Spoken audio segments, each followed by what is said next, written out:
dong. JR Honeycutt, we did an interview with Restoration Games. And JR and Rob Davio were kind of just like talking before, like we're doing now. Yeah. And JR busted out into freestyle. Ooh, like this song? Oh, so good. I want to do that now, but I'll fail. So I'll just be quiet. Good evening, Howdy. everybody, and welcome to Twist Gaming. We are here at Gen Con 2017 in Indianapolis, Indiana, and I am joined now by my favorite person, Mr. Ken Shannon. Oh, that's so sweet. Thank you so much, Anne. I love you too. Ken, tell me about how your con is going. It's gone pretty well. I have 2 games here. The first one's already sold out twice. Yes. But they sold it and they got a whole nother shipping in and it's all gone. What's the first game? That's a tournament at Camelot. Ah. So that's good. We got to do a playthrough of that a couple of months ago. You did, yes, absolutely. Very good game. Yeah, it's good stuff. And then the second game is The Witching Hour, which is what you're holding right there. And we have a few copies left for tomorrow, but it looks like it's going to probably hopefully sell out as well. So looking pretty good. I am so excited for you, and Thank you. I love this game. It is absolutely my favorite game. I will put my stamp on it. There you go. That's awesome. That's awesome.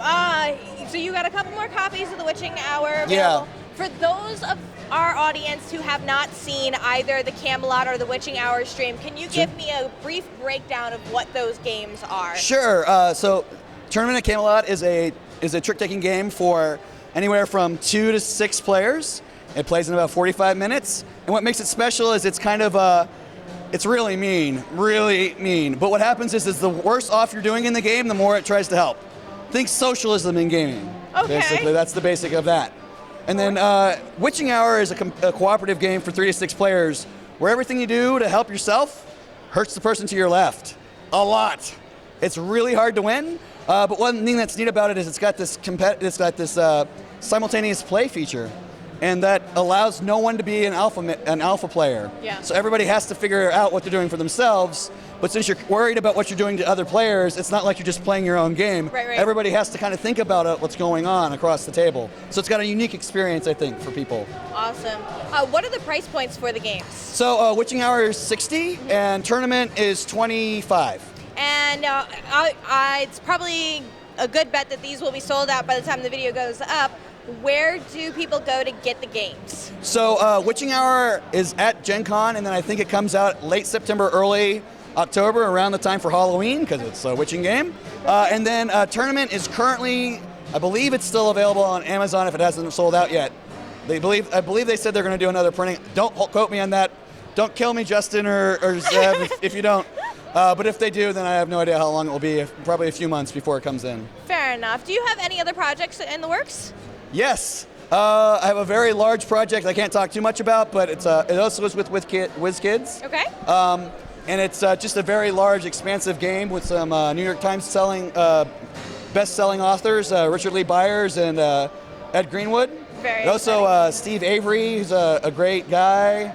And then Rob Yates, who did Burke's Gambit. Okay. That's pretty good stuff. Yeah. And then I'm going to say Walter Ortez and John DeFrancisco are also helping. So a lot of designers, a huge group.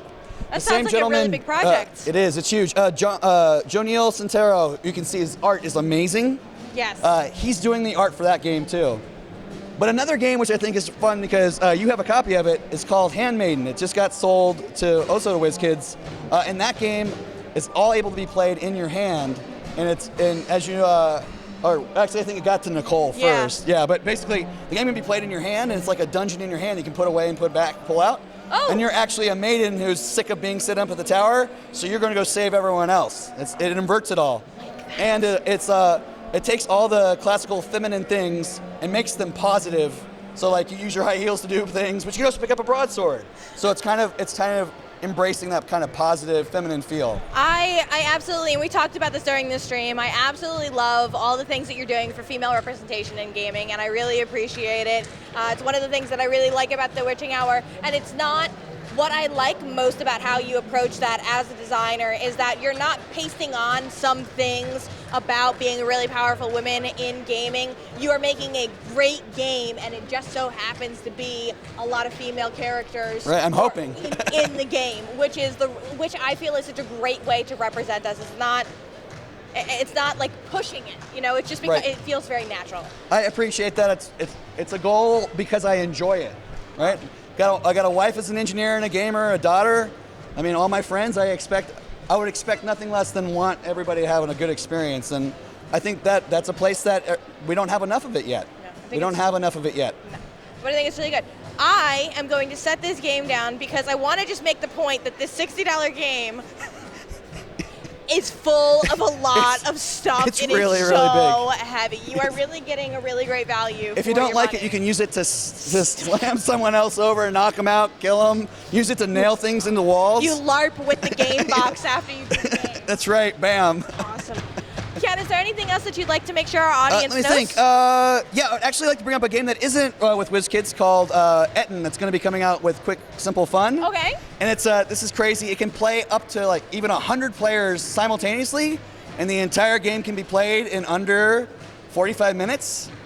And here's the thing: it is not a social deduction game. It is a real game. Ooh. So that's kind of cool. You play in teams of 2 in general, and you work together. Hence the name Etten, 2 heads. Okay. And you work together as a cooperative against everyone around you, and it kind of just spreads out in a big, huge ring. That sounds really exciting. Yeah. When can we start to hear things about that? Okay, so I cannot commit to these dates, but I was told that somewhere between Gen Con and BGG of next year is when it comes out. That's really exciting. Yeah. I'm really excited for that. Thank you. Hey, Ken, thank you so much for taking your time to Thank meet you for with having us. me. It's awesome. We really appreciate it. We always love having you on the show. Thanks. Appreciate it so much. Bye-bye. Yes, hugs. Bye-bye.